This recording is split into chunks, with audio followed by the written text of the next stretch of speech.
Hello friends and welcome. I am Kinshuk Mitra, Assistant Professor in Mechanical Engineering Department, SSI PMT, Raipur. आज हम लोग इस orthographic projection का 3D model यानी कि आइसोमेट्रिक व्यू कैसा बनेगा, इसको जो है हम क्रियो सॉफ्टवेयर में स्टेप बाय स्टेप बनाना सीखेंगे। Okay, so let's see this particular figure. इसमें हमको जो है सबसे पहले फ्रंट व्यू दिख रहा है। फ्रंट व्यू में कुछ जो है आपको सर्कल इस प्रकार से जो है आप बहुत सारी चीज़ें दिख रही हैं, तो इसमें जो है क्लैरिटी आ रही है। But whereas in comparison to that, अगर मैं लेफ्ट व्यू में देखूँ या मे बी जो टॉप व्यू में देखूँ, तो वहाँ पे सिर्फ कुछ लाइंस बनी हुई है। उनका जो है प्रॉपर फिगर जो है कैसा दिखता होगा उसकी क्लैरिटी नहीं आ रही है, जो कि ज़्यादा बेहतर तरीके से हमको जो है फ्रंट व्यू में देखने को मिल रहा है। Because of this particular reason हम ऐसे पर्टिकुलर फिगर को फ्रंट व्यू से ही बनाना पसंद करेंगे, बिकॉज फ्रंट व्यू में क्लैरिटी आ रही है। नाउ अब यहाँ पे हम दो तरीके से काम कर सकते हैं इसमें। पहला चीज कि हम जो है सिर्फ जैसे सपोज मान लीजिए दो सर्कल दिख रहे हैं बीच में, उन दोनों सर्कल को बना ले और उन दोनों सर्कल को एक्सट्रूड कर ले, बिकॉज उनकी लेंथ अलग दिख रही है। साइमल्टेनियसली बीच नीचे का जो है आपका जो है बेस प्लेट जैसा चीज जो बना हुआ है, उस बेस प्लेट को यहाँ पे जो है लेके आ सकते हैं और उस बेस प्लेट को यहाँ पे जो है बना के जो है उसको जो है अलग से जो है एक्सट्रूड कर सकते हैं। सो इस प्रकार से जो है कई हिस्से में हम बना सकते हैं, और एल्स हम यहाँ पे एक और दूसरा तरीका अपना सकते हैं, जिसमें कि हम जो है पूरा जो फ्रंट व्यू में दिख रहा है मेजॉरिटी ऑफ द स्केच को जो है हम एक बार में पूरा बना लेंगे और बार बार अलग अलग प्रकार से जो उसको एक्सट्रूड में जो है यूज करेंगे। चाहे मेरे को किसी दूसरे प्लेन्स के अबाउट भी जो उसको एक्सट्रूड करना हो, तो भी मैं उसको उस प्रकार से यूज कर सकता हूँ। So this is the thing how actually I am going to work in this particular sketch. तो सबसे पहले मैं जो है फ्रंट व्यू में जो आपको जो स्केच दिख रहा है, उस स्केच को जो है कंस्ट्रेंट स्केच बनाने की एक कोशिश करूंगा। मेजॉरिटी ऑफ द पार्ट जितने भी उसमें जो दिख रहे हैं, हम उसको सारे चीजों को जो है इसमें इनकॉर्पोरेट करेंगे, जो सारी चीजें मेरे को किसी प्रकार से काम आने वाली है। ऐसे कुछ चीजें जो अगर मेरे को फ्रंट व्यू में दिख रहा है जिसको कि मैं जो है आगे चल के शायद यूज ना कर पाऊँ या यूज करने में दिक्कत हो सकती है, शायद फिर मैं उन चीजों को यूज ना भी करूँ। इससे जरूरी नहीं है कि जो है अगर आपको जो है यहाँ पे जो स्केच दिख रहा है उसको पूरा हूबहू उतना ही बनाने की जरूरत है। आप उसमें से जो है ये आपके ऊपर है कि आप कितने हिस्से को जो है आपको वर्दी लग रहा है और आपको यूज करना चाहते हैं। Okay, so now while working in this particular figure, तो सबसे पहले हम जो यहाँ पे जो है एक फुल्ली कंस्ट्रक्ट स्केच बनाना चाहेंगे। तो इसमें जो है यहाँ पे ये इसको जो है हमको जो है हॉरिजॉन्टल के अबाउट भी जो है सर्कल के सेंटर से मैच कराने की जरूरत है, जो कि यहाँ पे आपको जो है फिगर में साफ साफ दिख रहा है। साइमल्टेनियसली ऊपर की तरफ में भी जो है इसका जो सेंटर होगा, उस सेंटर को भी जो सर्कल के सेंटर से मैच कराने की जरूरत है। ये दोनों चीज जो है हम यहाँ पे फर्स्ट ऑफ ऑल परफॉर्म करेंगे। इसको परफॉर्म करने के बाद फिर जो है हम इसमें जो है सारे जो डायमेंशन है उनको स्ट्रॉन्ग करेंगे, जैसे कि हम क्रियो सॉफ्टवेयर में जब भी काम करते हैं कंस्ट्रेनिंग कवर इसी प्रकार से परफॉर्म करते हैं। तो सबसे पहले हम जो है यहाँ पे सबसे पहले जो है सारे डायमेंशन जितने भी नॉन डायमेंशंस के रूप में मेरे को जो फ्रंट व्यू में विजिबल ऑलरेडी अवेलेबल है, उनको मैं जो है स्ट्रॉन्ग करूंगा। स्ट्रॉन्ग करने के बाद फिर जो है मैं उनको जो है मॉडिफाई टूल की मदद से जो है एक्चुअल डायमेंशंस में कन्वर्ट करूंगा। मीनवाइल इस बीच में जो है अगर मेरे को कोई अगर डायमेंशन बच जाता है, तो मेरे को उसको जो है ज्योमेट्रिकल कंस्ट्रेंट जैसे टेंजेंसी, परपेंडिकुलरिटी, वर्टिकल, हॉरिजॉन्टल, ये सब चीज़ों की मदद से उनको जो है रिमूव करना है, ताकि मेरे को जो उनके डायमेंशंस को जो है देने की जरूरत ना पड़े। So this is the procedure actually what we are actually going to follow. तो इस प्रकार से यही आप इस प्रकार से स्केच बनाने पर आपको ये फायदा मिलता है कि एक बार में आपका ये पूरा स्केच बन के तैयार हो जाएगा और फिर आपको बार बार जो है फिर से स्केच करके कंस्ट्रेंट करने की जरूरत नहीं पड़ेगी। इसी स्केच को आप बार बार यूज करेंगे तो एक बार पहला स्केच बनाने में टाइम लेता है, लेकिन एक बार जैसे आपका ये स्केच बन के तैयार हो जाता है, उसके बाद जो है आपकी वर्किंग बहुत स्मूथ हो जाती है और बहुत जल्दी आपका काम बनने लग जाता है। सो इसीलिए वजह से जो है ये जो है एक फुल्ली कंस्ट्रेंट स्केच को डेवलप करके, भले इसमें जो है बहुत सारे इंटरसेक्शंस है, बहुत सारे जो है मे बी ओपन लूप्स भी हो सकते हैं, तो इन चीज़ों को यहाँ पे कंसिडर नहीं किया जाता, बिकॉज इस स्केच को हम एक्सट्रूड करने ही नहीं वाले। तो ये स्केच का जो है पार्ट बाई पार्ट हम एक्सट्रूड करेंगे, इसलिए यहाँ पे इंटरसेक्टिंग स्केच से जो है कोई फर्क नहीं पड़ता है, ओपन स्केच से कोई फर्क नहीं पड़ता है। यहाँ पे हम इसको जो है एज इट इज इस प्रकार से यूज कर सकते हैं। ओके, नाउ यहाँ पे जो है एक चीज जो यहाँ पे जो ये चीज जो हम लोग यहाँ पे कर रहे हैं, इसमें देखेंगे कि जो है यहाँ पे जो मैंने जो पीसीडी पिच सर्कल लाया जो है, इन सारे जो चारों छोटे छोटे सर्कल्स का जो है पीसीडी है, ये पीसीडी जो है हम इसको जो है अगर सर्कल नॉर्मल स्टैंडर्ड लाइन के रूप में बना देंगे तो वो जो है आपको कंफ्यूज करेगा। वेल, क्योंकि यहाँ पे मैं इसको एक्सट्रूड नहीं करने वाला हूँ, इसलिए यहाँ पे इसका जो है सच रेलिवेंस बहुत ज्यादा नहीं है।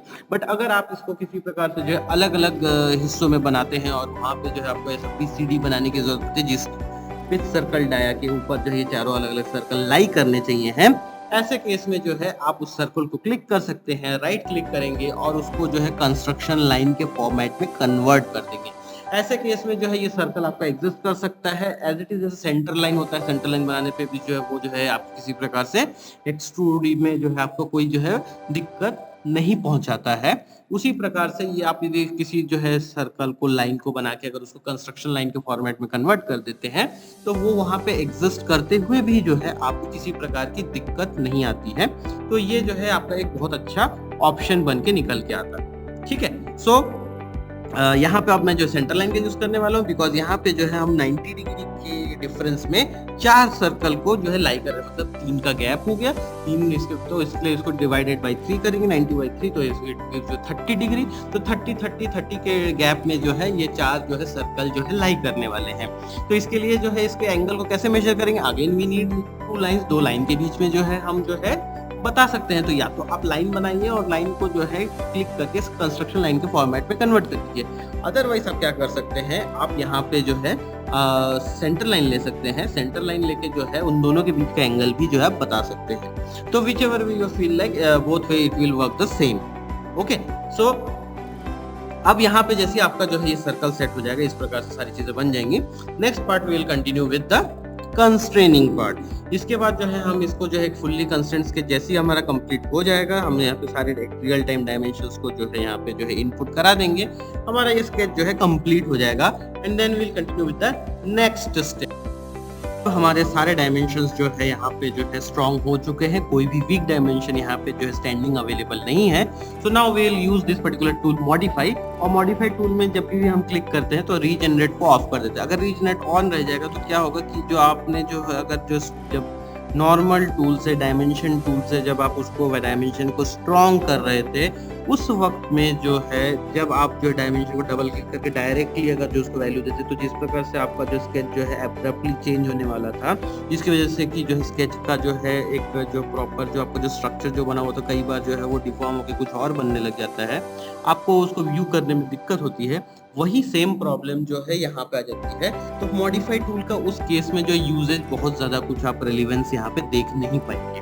सो दैट्स वाई यहाँ पे जो है मॉडिफाई टूल को हमेशा रीजनरेट ऑफ करके ही किया जाता है। So now that we have done with this particular dimensioning part, और यहाँ पे मेजरली पूरा एक फुल्ली कंस्ट्रेंट स्केच जो है ये बन चुका है। So now we will continue with the next part of the sketching के बाद हम लोग जिस प्रकार से अगला पार्ट जो है एक्सट्रूड करते हैं उस एक्सट्रूड को कंटिन्यू करेंगे।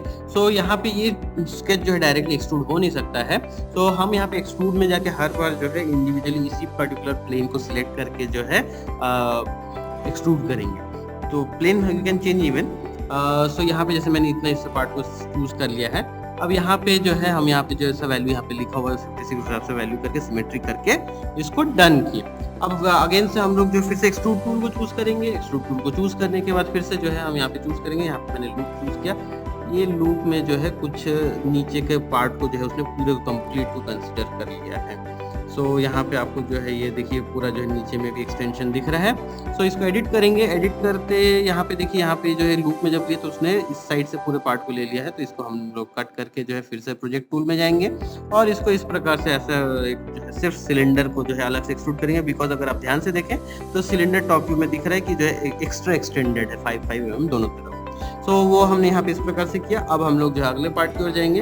अब जैसे कि हमने जो है ऊपर का हिस्सा बनाया, तो ये जो है देखेंगे टॉप व्यू में जो है सिर्फ शुरुआती हिस्से में बना हुआ है, तो इसलिए हमने जो है इस बार जो है सबसे सामने वाला जो फेस है, फ्रंट फेस, उसको जो है चूज कर लिया है और उससे जो है हम लोग उसको जो है एक्सट्रूड करेंगे और ताकि जो है वो सिर्फ सामने की ओर हिस्से में जो है बस वो दिखाई दे। तो अब यहाँ पे इसको वैल्यू आ चुकी है, इस वैल्यू से जो है अब यहाँ पे एक्सट्रूड होने वाला है। तो यहाँ पे इस प्रकार से इसको जैसे कि यहाँ पे ये 5 mm हो रहा है, यहाँ पे ये 12 mm हो रहा है, और इस प्रकार से इसको जो है हमने यहाँ पे वैल्यू देके इसको जो है बना दी। ये बन गया है।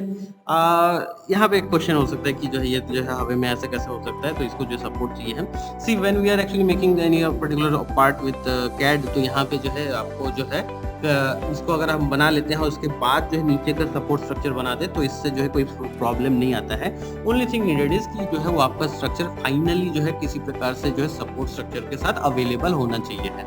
और क्योंकि हम यहाँ पे खुद का नया कोई डिज़ाइन बना नहीं रहे हैं, ऑलरेडी एग्जिस्टिंग जो है सपोर्ट अवेलेबल है, तो हम उस सपोर्ट को जो है इसके बाद भी बनाएंगे तो भी जो है वो जो है सेम ही काम करेगा। ओके, तो अब हम लोग जो है यहाँ पे जो है टॉप व्यू से अगर ध्यान देखते हैं तो यहाँ पे जो है 2 सर्कुलर कटआउट है जो डुअल के रूप में अवेलेबल है। तो यहाँ पे हम लोग जो है दोनों सर्कल को जो है फुल्ली कंस्ट्रेंट बनाएंगे, दैट इज जो है उसका खुद का डायमेंशन और एक्स वाई के रेस्पेक्ट में उसकी जो है दूरी कहाँ पे किस प्रकार से उसकी पोजिशनिंग हुई है, कहाँ पे लाई करता है, ये हमको जो है बताने की जरूरत है। After getting this particular sketch fully constraint हम इसको एक्सट्रूड करेंगे और थ्रू ऑल ऑप्शन को चूज करके इसको जो है अगेन पॉकेट कर देंगे। ओके, नाउ इसके बाद जो है हम जो है अगले पार्ट को ढूंढेंगे। इसके बाद हम लोग और क्या क्या चीज़ें इसमें बनाने की ज़रूरत है। तो अगर हम इसको ध्यान से देखें तो यहाँ पे हमारे पास जो है जो अभी हमने जो ये पीस बनाया हुआ है जो कि हवा में जो है लटक रहा है एक तरह से, तो वो उसको जो है सपोर्ट स्ट्रक्चर देने की ज़रूरत है। दोनों तरफ से जो है सपोर्ट स्ट्रक्चर जो है फिगर में जो दिख रहा है अवेलेबल है। तो अब हम वो जो है एक एक करके जो है दोनों तरफ के जो सपोर्ट स्ट्रक्चर को जो है बनाएंगे। ओके, सो नाउ यहाँ पे अब हम स्केच करेंगे, तो जैसा स्केच दिख रहा है ऑब्वियसली उसी प्रकार से स्केच करेंगे and then we will make this particular sketch fully constraint sketch, same procedure. So अब यहाँ पे जो है सबसे पहले जितना हिस्सा दिख रहा है उस जितने हिस्से को यहाँ पे बना लेते हैं। फिर जो है प्रोजेक्ट टूल की मदद से जो पहले से ऑलरेडी एग्जिस्टिंग मटेरियल है वहाँ पे हमको जो है अलग से लाइन बना के उसको कंप्लीट करने की जरूरत नहीं पड़ेगी, तो हम वहाँ पे उसको डायरेक्टली इस प्रकार से ही जो है उसको कंप्लीट कर लेंगे। Okay, now